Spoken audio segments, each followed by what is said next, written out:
How's it going, everybody? Solo Black 313, Rise and Ride coming at you. I hope everybody's having a great day. Okay, today we're going to do the maintenance on a 2003 new to me Gixxer 600. This is a 30-day maintenance video. So today I'm going to change the tires.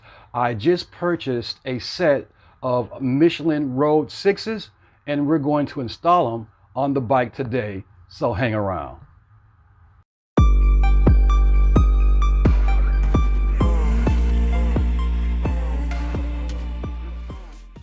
Okay guys, to get the front tire off, the first thing you're going to need is a couple of specialty tools. Well, not necessarily specialty tools. You're going to need this tool right here. And then you're going to need a 10 millimeter to loosen up the pinch bolts on the forks.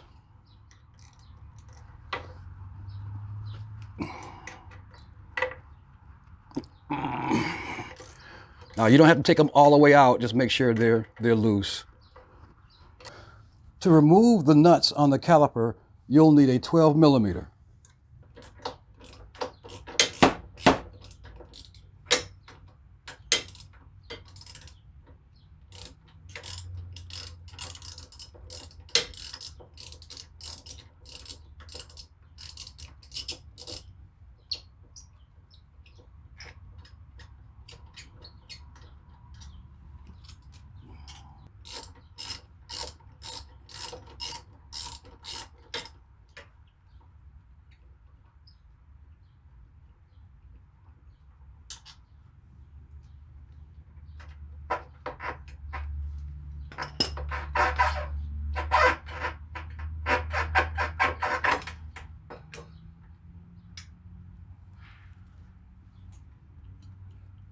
I like to put the bolts back in, that way I don't lose them.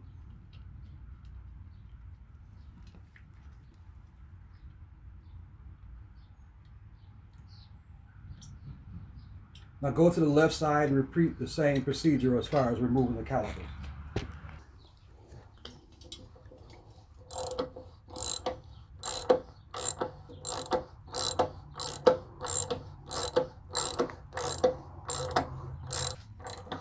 Be mindful, on the left side there is a spacer, so watch the way that spacer comes out and the way that spacer goes in. Make sure you secure the tire and then drop it out.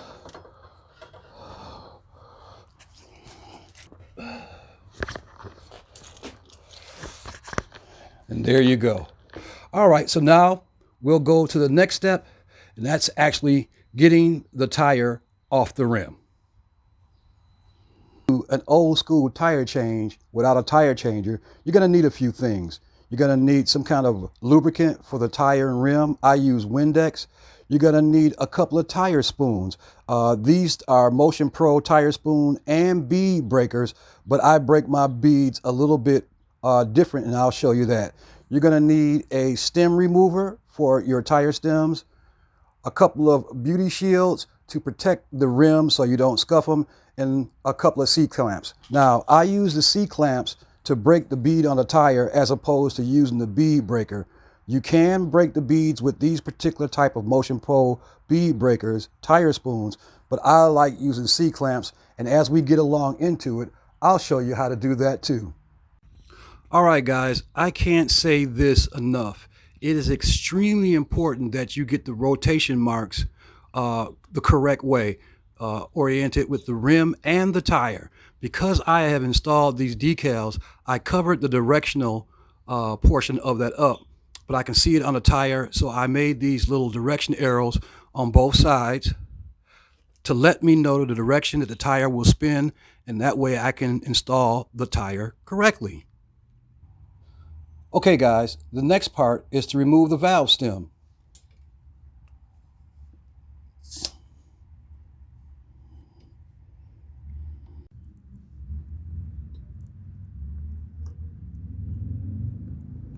Okay guys, the next step is going to be breaking the bead on the tire, and I'm using C-clamps instead of the Motion Pro bead breakers.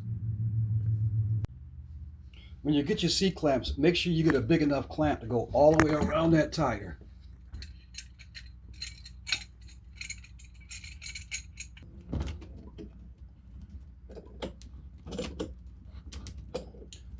I got 2 clamps just in case. I always use 2 clamps. You're going to probably need 2 clamps. Don't just get 1 clamp. Go as far as you can.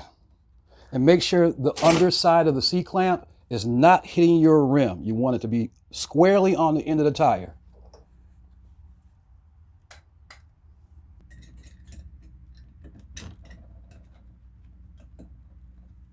Like I said, once again, make sure that that clamp isn't on the back of the rim.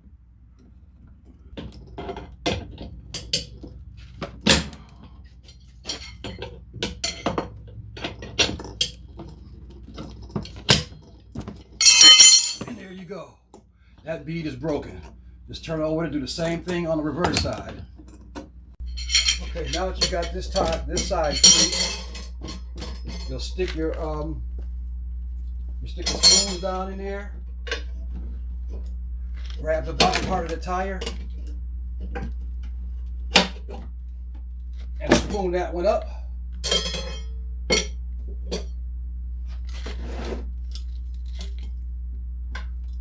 In there, little bits at a time, little bites at a time.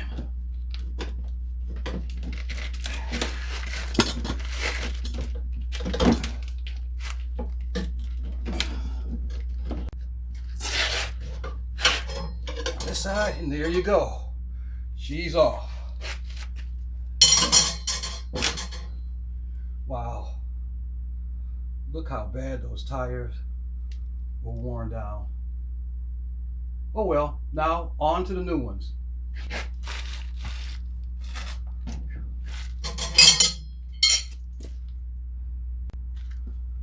So now I'm just going to clean the inside of the rim. I'll spray a little Windex on there, clean the inside of the rim. Before I put the new tires on, make sure you get up on the lip. No debris. Make sure you wipe all that stuff out of there. Okay, that looks good. Let's go throw the tire on.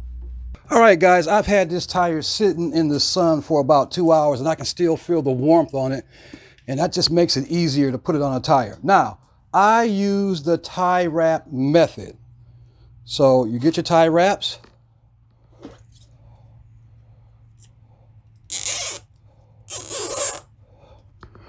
Push that baby down with your knee, get it closed.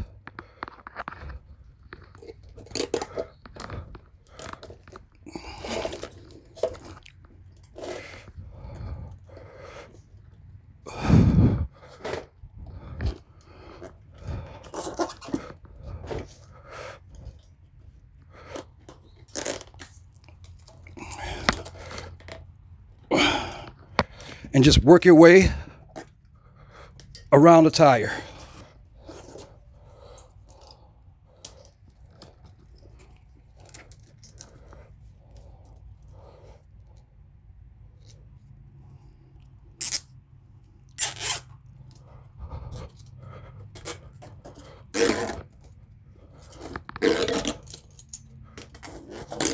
I think 5 tie wraps per tire should be sufficient. I've seen some people put 10. I'm not going to do all that. Just got to make sure it's all the way down and kind of evenly spaced out.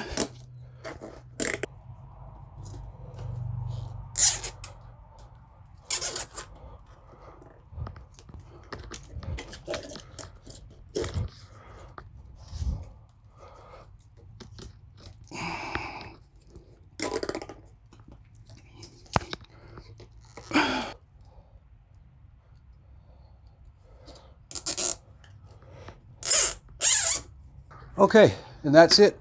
Now, time to throw them on the bike. Okay guys, I'm going to lube this side of the tire up a little bit to help it slide over the rim. And then, once again, you got to be mindful of the direction of the tire. So my tire direction is this way, and I see my arrow. Here we go. The arrow is pointing in that direction, so I know I'm safe. Now, also, normally there's a white dot on the tires, but for some reason the Michelin doesn't put a white dot. And if you have that white dot, you just simply line it up with the valve stem. The valve stem is right here, and that's supposed to help you balance the tires. Push it down, spin it, push down, put your knee on it, push down, spin it, push down. And there you have it. They're on the rim.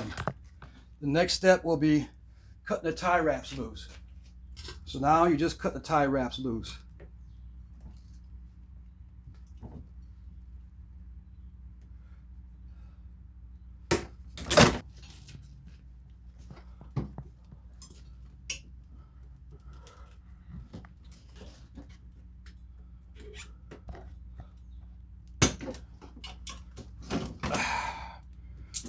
And there you go. So there you go. The tires are on the rims. The tire wraps are all cut off. Life is good again. So now I'm going to go get them mounted. Well, not mounted. I'm going to go get them balanced and then throw them back on the bike. Now, I'm not going to show how to do the rears because the rear is the same thing. You just taking them off and you use the same process on the rear as you do on the front tires. Oh my goodness, guys, what a difference a set of tires makes on a motorcycle. Wow. Okay, I got these tires mounted and balanced, and they're looking good and riding good. What a big difference. I was hitting the corners. Oh my God. Yep, those are the Michelin Road 6s. And let me tell you something, guys. They were worth every bit of money I spent on them. First time ever having Michelin tires on a motorcycle. Like I said, normally I run with Bridgestone, but made a believer out of me. All right, well, that's gonna end this one. Solo Black 313, rise and ride. God bless you, and I'll get you the next time.